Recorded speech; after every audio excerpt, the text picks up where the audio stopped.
Hello my dear learners, welcome back to online learning platform of Sri Basava Public School. In last session, in my previous video, I have completed the poem explanation and reading which is called The Schoolboy written by William Blake. As I already informed you that in next session about the same poem, I am going to start to give little information about the poetic device of the poem, a rhyming scheme of the poem and the summary of the poem. And now let's start this video with the recap of the poem.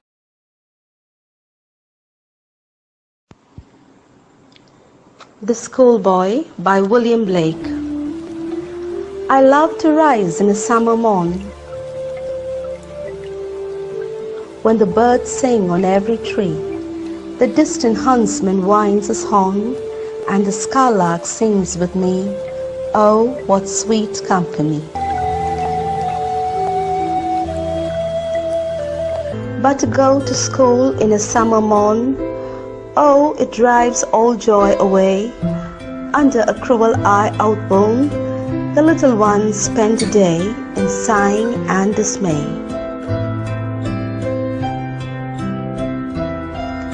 Ah, then at times I drooping sit, and spent many an anxious hour, nor in my book can I take delight, nor sit in learning's bower, worn through the dreary shower.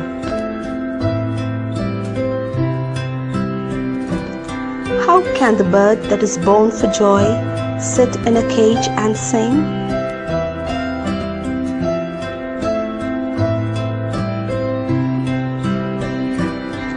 How can a child, when fears annoy, but droop his tender wing, and forget his youthful spring? O father and mother, if buds are nipped and blossoms blown away, and if the tender plants are stripped of their joy in the springing day, by sorrow and care's dismay, how shall the summer arise in joy, or the summer fruits appear?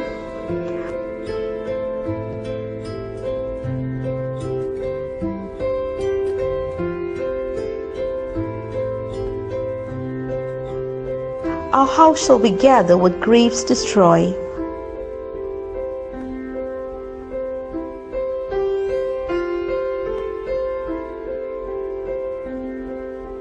Or bless the mellowing year?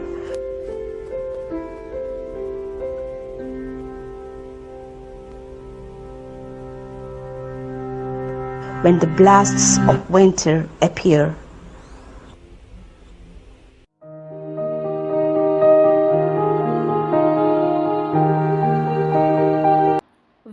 We learned about a schoolboy who was unhappy to go to school, especially in summer morning. A boy who hates to go to school, who is very unhappy, and he feels that this burden of studies has really constrained him, put him in a cage like a bird. About this boy we studied in previous video. Now I am going to discuss the poetic devices of the poem. Here in this poem, the writer has used three poetic devices. One is imagery. Let's see what is imagery.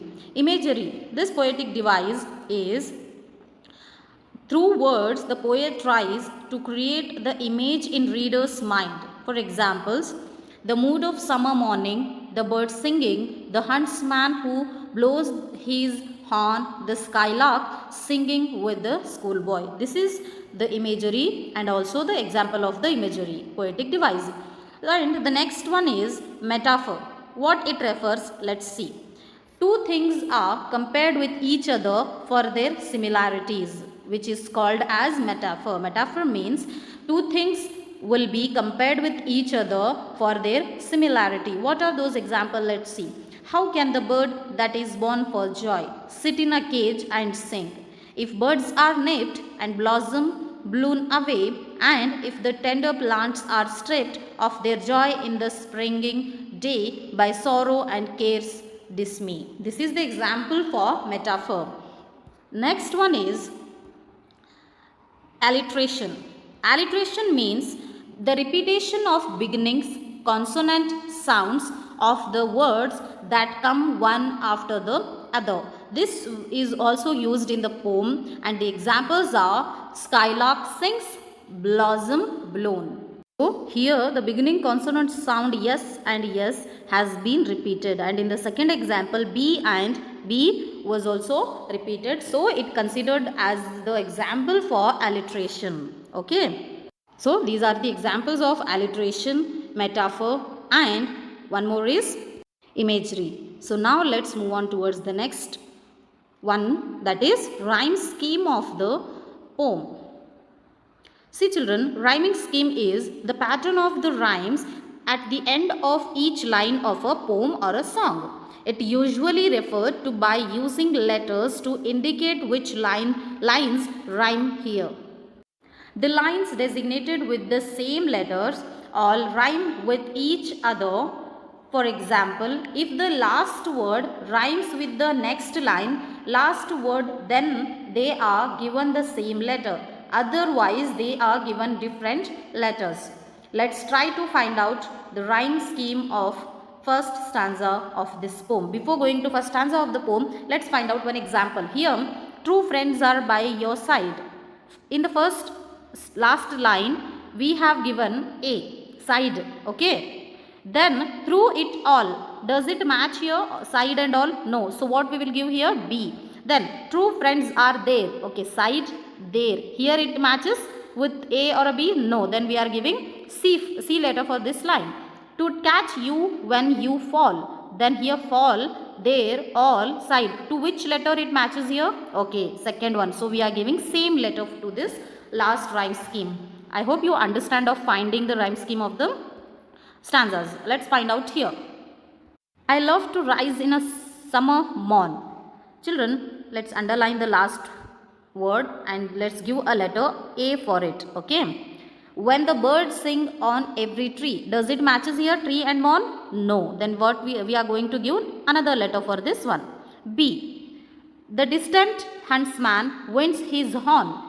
Okay, so here the last word is horn and it matches with the morn. So same letter we have to give here, A. Next, and the skylark sings with me. This me matches with tree, so we are giving the same letter B. Next, oh, what sweet company. Company, me, tree. It matches same, so we are giving the B letter. Okay. So this is the way of finding rhyming scheme of stanzas. And this stanza rhyme scheme of this stanza is A, B, A, B, B. I hope you understand of finding out the rhyme scheme of the particular stanza. So let's move on towards the summary of the poem. I'll read out it. Afterwards, what you take the screenshot of the slides and note it down in your classwork with the new words. So let's start the reading of the summary. The boy likes the morning. He is pleased to see the trees and the birds. The distant sound of the huntsman's horn is pleasant. He wants to sing with the skylark. In brief, the nature seems to offer a sweet company.